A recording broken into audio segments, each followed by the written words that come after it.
Kevin O'Leary. You can't come in here not knowing your numbers. This is the Shark Tank. We're gonna kill you. People ask me all the time, why are you so mean on Shark Tank? I'm not mean. I'm just telling the truth through the experiences I've lived. I was born into a working class family. I struggled like everybody else did. My mother was Lebanese descent, my father was Irish. He was a salesman. He sold winter clothing for children. I was about 7 years old when my father died. Those were very tough years for me. My dad died when he was 37 years old, leaving my mother alone with 2 children and a very uncertain future ahead. Life being what it is, it changes all the time. My mother met a fellow and I'm worried about your feelings. I don't care about your feelings, I care about your money. A shark that is disingenuous, that tries to keep you feeling good when they know your idea has no merit, is doing you a huge disservice. Today, I'm really proud to be an entrepreneur and to help entrepreneurs so they can create jobs. You don't start a business out of greed or the pursuit of money. You do it for the pursuit of freedom. But I realized in the early years I didn't have a lot of time for my young kids. I was so busy with my business. So now I try and spend as much time as I can with them. Everything you see around you here, I made myself. I work like hell for it, and I'm not embarrassed about it. I'm proud to be a capitalist. In my spare time, I love to cook, and I'm crazy about O'Leary fine wines. I'm still taking photographs, and I love to collect guitars. And oh yeah, I love to play them too. Like everybody else, I want to be a rock star when I grow up. Ladies and gentlemen, get on your feet and welcome to the stage the King of Sharks, Mr. Kevin O'Leary!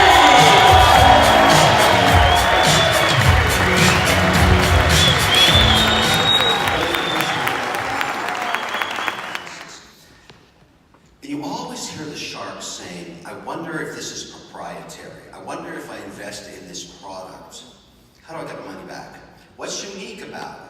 What's different about it? Does it have a patent? You hear that all the time. They're always worried about getting their money back. And that's fair, because venture investing is very risky. But in year 4 of Shark Tank, years ago, when the audience started growing by millions every week, I began to wonder, what's it worth to get on the show even if you don't get a deal? What's it worth to get 8 minutes of prime time? How to test that? How can you measure it? If it's worth anything, you gotta be able to measure it. And then I thought to myself, I wonder if I took a commodity, a product that is ubiquitous, you find everywhere, that there are hundreds, if not thousands of companies making the same thing, and you just pick one of them, just one, some unknown company, and put it on Shark Tank and then measure what happened. Then along comes a little deal from Cohasset, Massachusetts called Wicked Good Cupcakes. What's more of a commodity than water, sugar, flour, butter? A cupcake.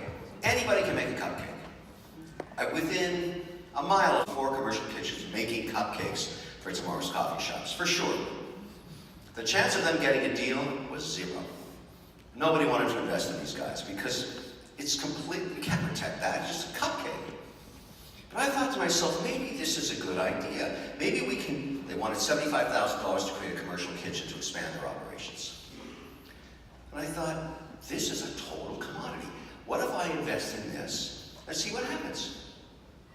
Well, I want to show you a couple of minutes of this deal from years ago, because what happened afterward changed our views and how we investors on Shark Tank forever.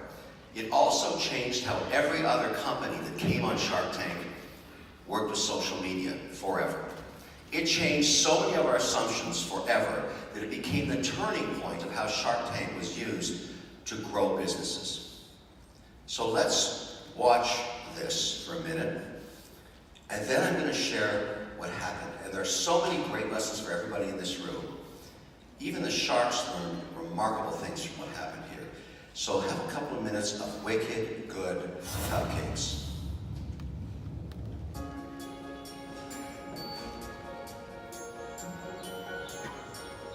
My name's Tracy Noonan, and this is my daughter Danielle. We're from Cohasset, Massachusetts. And our company is Wicked Good Cupcakes. We're from Boston. Everything's wicked pizza here.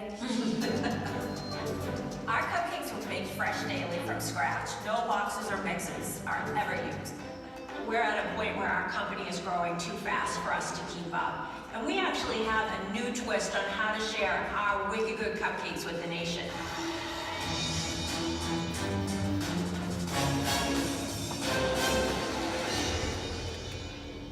Tracy Noonan, and this is my daughter Danielle.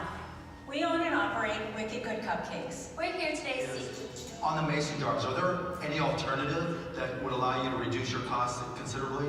I gotta say, the mason jars are a really big draw for people. Exactly. It's a It's homemade, motherly. exactly, it's a homemade product in a crafty container. Right, it's just homemade, right? It's Right, not- exactly. And people, How much money does that leave them if they give you $1? Actively nothing. What you doing, Kevin? Hey, listen, this will give them incentive to figure the margin problem out. What's 50 cents for every shot? Yeah, perpetuity. Sorry. It's right. I like my deal, and I'll sleep tonight with a cupcake beside me. Finally, lady. So Tracy, Danielle, welcome back. Thank you. 4 sharks were out, and Mr. Wonderful made you an offer. He's giving you the $75,000, but he wants no equity. He wants $1 off every cupcake jar until he gets paid back, and then 50 cents from there on in until you can't bake anymore. Don't do a deal that could cripple your business. I agree with him. Don't do something that you'll regret afterwards. Oh, Tracy, talk is so cheap. okay, we'd like to come back to you with 40 cents a jar in perpetuity.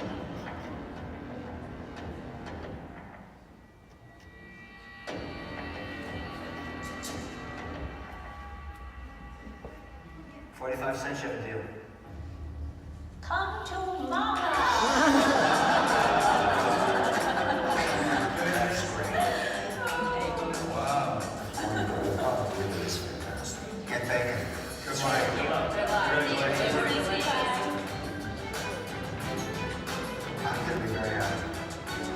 Mr. Wonderful will see his return sooner than he thinks, and we're just gonna do great. Okay, so what happens to this company? No one's ever heard of Wicked Good Cupcakes before it airs on a Friday night at 9 o'clock. Now, one of the biggest problems companies have that come on Shark Tank is they have to guesstimate what's going to happen to their web traffic as a result of being on primetime television. Particularly in those days when the cost of web services was very high and you couldn't easily add capacity to your website without spending a lot of money. Either you rented the space or you bought it, or you bought more servers, because there's a huge spike that happens. Hundreds of thousands of people see this, millions see it, and hundreds of thousands on the website, and 99% of the time the websites blew up. They missed all the orders. That happens today. But not in this case. This company's husband, let's call it Tracy's husband, Scott, he worked at Fidelity in their online trading division. In Boston, they had a huge server farm down near the harbor. So he went to his bosses and he said, okay, look, I'm a local business. I'm going on Shark Tank. I'm going to be on at 9 o'clock. Can you lend me some capacity between 9 and 1 in the morning? And they said, yeah, you're a local business. We'll help out your family. We'll do it. Well, that night we nearly took down Fidelity. This was such a compelling story. They got hundreds of thousands of hits, and they captured every single order. Now this is where it starts to get really interesting, because this is the first time anybody been able to capture all that traffic. So in the morning on Saturday, Scott, who's actually a statistician, went in and looked at all the data and all the orders he got. And he realized that almost 100% of them were brand new customers, all new. In America today, when a company starts up, 8 out of 10, wherever, whatever the service, the product, the state, 8 out of 10 will fail within 36 months for one singular reason. The cost of acquiring the customer is more than the lifetime value. A very fancy way of saying this, have to spend so much money on advertising to go bankrupt. Huge problem. But in the case here, when Scott was looking through all these orders, the customer acquisition cost was 0. Nothing. Now you're starting to understand the secret sauce of Shark Tank. What Shark Tank does is push customers by the millions back to the companies at a cost of 0. The minute he figured this out, he said to his wife and his daughter, get back on television. Anywhere, any way possible. And this is starting to be the lessons we learned on Shark Tank. So what happened here is, here they are the next week on a local Boston show.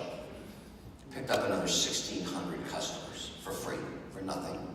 Here they are, 2 weeks after that, on ABC 2020 on the streets of New York doing the Great Sales Challenge out of a cupcake truck.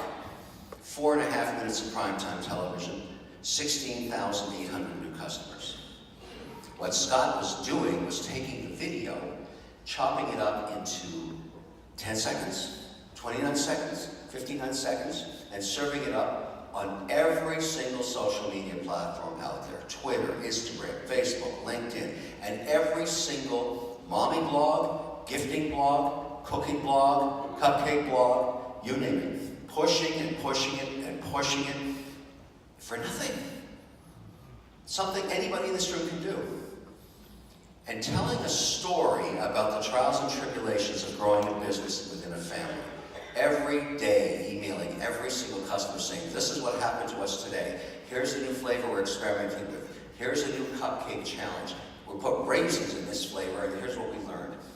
Here they are again with Kris Jenner. What does Kris Jenner have to do with cupcakes? Nothing. But she's on television. More customers.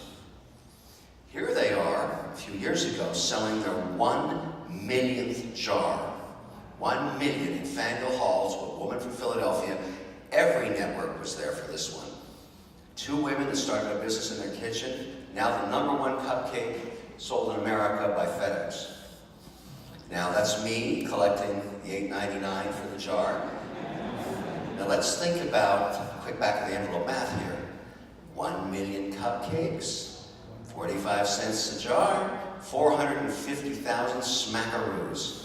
I got my money back in 28 days on this deal. This is the highest internal rate of return deal in Shark Tank history. The first royalty deal in Shark Tank history that shows you can align your interests with the entrepreneur without taking any equity. And still today, money keeps pouring in every month, and my accountants think they're selling something else. But it's a remarkable story about how to use social media. That was the lesson that every single company learned from these 2 women. There's something else I want to share with you. If you think about Shark Tank, it's been a huge hit here in America, but it's also on in 32 other countries. Japan, Brazil, Australia, New Zealand, all over the world.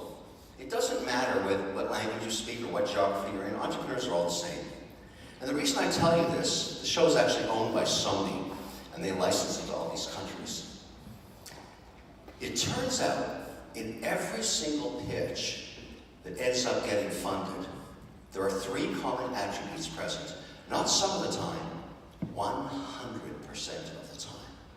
And if it's the only thing you remember from today's presentation I'm giving you, I want it to be these 3 things.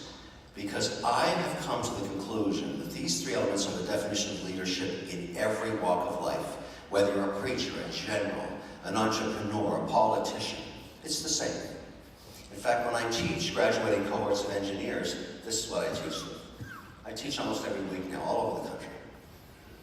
So what are these 3 things? Number 1, you have to be able to articulate the opportunity in 90 seconds or less. No one will follow you if you don't know where you're going. If you can't explain what the opportunity is, there'll be no interest in it. Hi, I'm from Cohasset, Massachusetts. I make cupcakes. I put them in a mason jar, and I FedEx them to you. That took 11 seconds. Everybody knows what I do. That's number 1, and the most important. Number 2 takes longer than that, but also equally important in some respects. What is it about you, or your team, or your daughter, or whoever you brought to present, that makes you the right people to execute on the opportunity? After all, great ideas are a dime a dozen, but they're worthless if you can't execute on them. If you can't drive the business, if you can't do what you said you want to do and where you want to go. Did you work for a competitor? Have you been baking cupcakes your whole life? Have you tried 3 times before and failed? Now you know what you did wrong. What is it about you that makes you unique? When these two come together, that's very interesting for investors because that's the path of least resistance. Investors are always trying to put capital to work in harm's way and take the highest returns at the lowest risk. A great idea with someone who can execute on it is really interesting. But there's one more, and this one is the killer. Imagine you're successful to beat out 120,000 people who want to be on Shark Tank. There you are on the carpet in front of the investors. You've got a great idea, and they love it. You've also explained how you're the right person to execute. And every one of those sharks wants to write you a check. And then this happens. If you don't know your numbers, you deserve to burn in hell in perpetuity, and I will personally put you there. The language of business and how it's measured is always around the numbers. How big is the market? How fast is it growing? How many competitors are there? You saw in that video, Tracy, the mother, knew to the penny what it cost her to make the small and the big jar. She nailed it. Every question about numbers she knew. She understood her business model. When you put all of these together, your chances of getting funded doesn't determine the outcome of the business, but your chances of getting an investor to invest in you goes up geometrically. And I've seen this happen thousands of times. A very important lesson for everybody in this room. It'll serve you well next month, next year, and in 1,000 years it will still be the same thing. This is how business works. Something else I want to share with you. I've been doing this a long time. Over a decade I've been investing in small companies, watching them grow. It's very challenging because you never know what's going to work. You think you do, but each year, right around now, in the month of December, you have to make a very difficult decision. You review the portfolio. I have 37 companies active right now in my portfolio. That's a lot. And the accountants do what's called a going concern test. And what that means is that if the company's losing money, you have an option. You take it behind the barn and you shoot it because it's not going to make money next year, and you take the tax loss so that you can keep the ones that are working alive and redeploy the capital. I used to get emotionally involved in this. I don't care at all today. I let a business run for 36 months, and if it's not making money, it's not a business, it's a hobby. I take it behind the barn, and you know what I do. So, what I decided to do a few years ago was say, is there anything common about the ones that are working? What is it they're doing? Pull down those targets. After all, you're in a private company. Who are you fooling? Only yourself. You should set targets no matter what you're doing in life that you can actually achieve, because the culture of the people working with you, that follow you, the work around you, stays and changes. They want to stay on a winning team. But there's more. In a business, there are 3 elements or 3 constituencies you have to serve. I had a very wealthy woman. I said, I don't know that. He said, oh yeah. She had kept a separate account from both of her husbands her whole life, married twice. She had started in her early 20s, taking 10% of her salary, she was a working girl, and putting it into a portfolio that she ran for over 50 years. Inside of that portfolio were only 2 things: large cap dividend paying stocks and a whole bunch of telco bonds. She used to tell me when I was 7, I remember this, people would rather turn off their heat than give up their phone. So she bought the bonds of telco companies. Back in those days, they were yielding about 5 to 7%. 5-year bonds. This portfolio beat everybody in the family, and she died a very wealthy woman by just leaving it there and living off the interest and the dividends. So I did some research. I want to show you this. In the stock market, 70% of the returns come from dividends, not capital appreciation. In other words, if you buy a stock that doesn't pay a dividend, the only way you can make money is it has to go up. But there are many times, including right now, where stocks do not go up.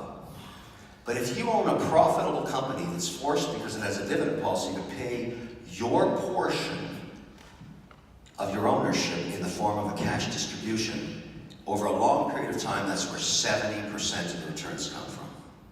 Now, this doesn't mean you can't buy a Tesla or something, but that's not an investment, that's a speculation. An investment is where you put money into something and it starts paying you back immediately, and it does forever. That's a dividend-paying stock. So when I saw every quarter I had to keep selling them because they went past 5%, now that's a very good thing I did. I hit the target. It protects you on the downside, this strategy, diversification. This is my mother's rule. I view my portfolio like a chicken on a spit dripping cash. I get paid every single month because everything I own pays dividend or an interest. That's it. I own a few stocks that don't pay dividends, but not much. To me, they're just like going to Las Vegas. They're fun, but they're not investments. And I need that cash to live off because I never touch the principal. Another one of my mother's rules. Live off the interest and the dividends, never the principal. And I have to get distributions because I have a very expensive wife. She likes to renovate everything. But I never let her touch the principal. Because you don't know how long you're going to live. Regardless of how wealthy you are. It doesn't matter. You don't know what life's going to deal you.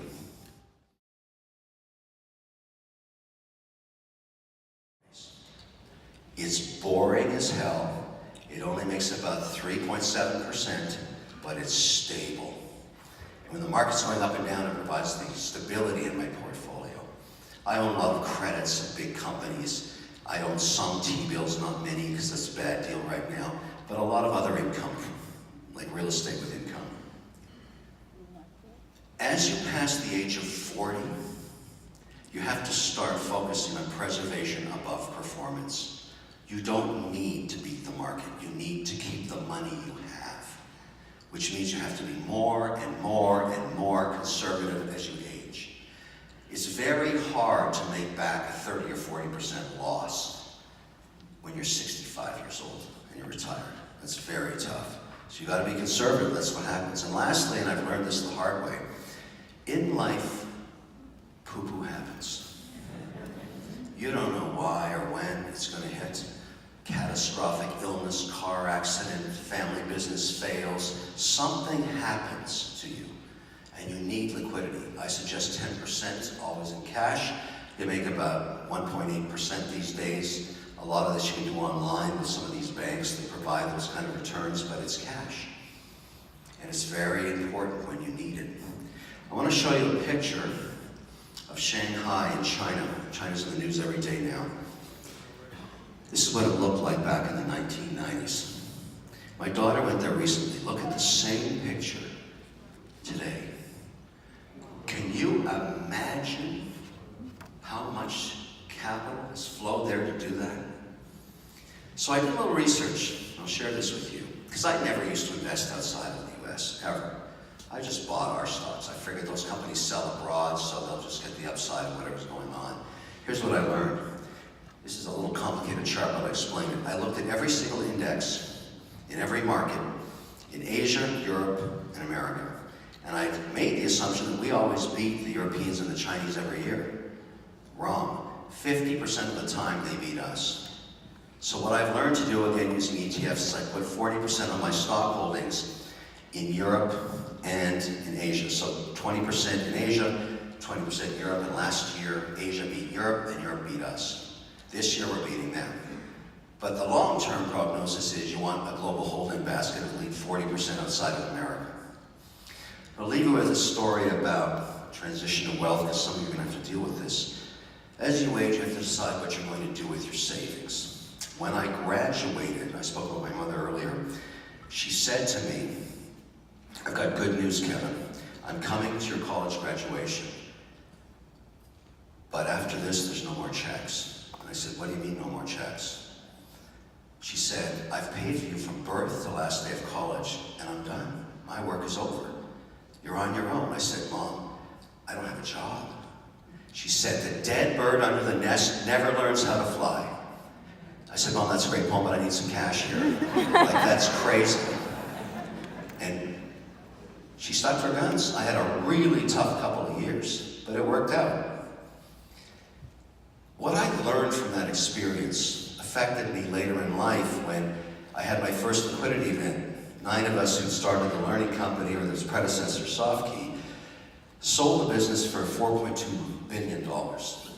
It was a huge liquidity event for me. Classic garage startup, huge outcome. I went across the river in Boston, where I was living at that time, and I set up a generational skipping trust with the lawyers there. Here's how it's designed. You may agree with this, you may not, but here's what I did. I told them, set this up, 50% dividend-paying stocks and 50% bonds, exactly like my mother's portfolio was. And the distributions that come out of that every year provide for every child from birth to last day of college. And after they graduate, they get nothing. If Mom and I go out to a movie tonight and we get hit by a bus, you don't have to worry, because until you finish high school, everything's paid for. It doesn't look like you're going to make college, so you don't have to worry about that. But then he says, what happens after high school? I said, you get nothing. It's over. He said, what do you mean nothing? I said, nothing. The dead bird under the nest never learns how to fly. And he said, that sucks. I said, well, maybe you should think about the next few years. You've got plenty of runway. You can maybe take advantage of the fact that everything you spend is paid for. And today, I don't know if it was that night that it hit him, what was going to happen. But today he's in 3rd year electrical engineering, and he's probably going to get a job. The point of all this is, entitlement is a